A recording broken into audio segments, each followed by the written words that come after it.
എൻ്റെ കെട്ടിയോൻ്റെ സ്പെഷ്യൽ എന്താണെന്നറിയോ? ഒരു റെസ്റ്റോറൻറ്റ് സ്റ്റൈൽ മലായി പനീർ.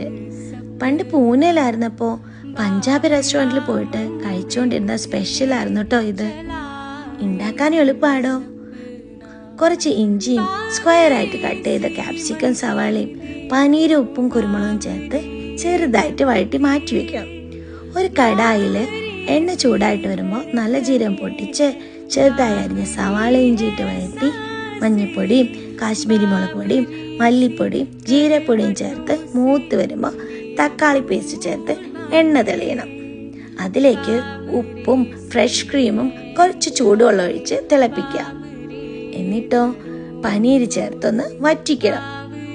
കുറച്ച് കസ്തൂരി മെത്തി കൂടി തൂക്കിയെടുത്താൽ നമ്മുടെ മലായി പനീർ റെഡി. അല്ലേലും ഈ പനീരൊക്കെ സൗത്ത് ഇന്ത്യൻ സ്റ്റൈലിൽ വെക്കാണ്ട് നോർത്ത് ഇന്ത്യൻ സ്റ്റൈലിൽ തന്നെ വെക്കുമ്പോൾ അതിൻ്റെ സ്വാദ് ഇത്തിരി കൂടുതലായിരിക്കും അല്ലേ? എന്നിട്ട് നല്ല ചൂടുള്ള നാനോ പൊറോട്ടയൊക്കെ കൂട്ടി കഴിക്കണം. സംഭവം അടിപൊളിയാട്ടോ.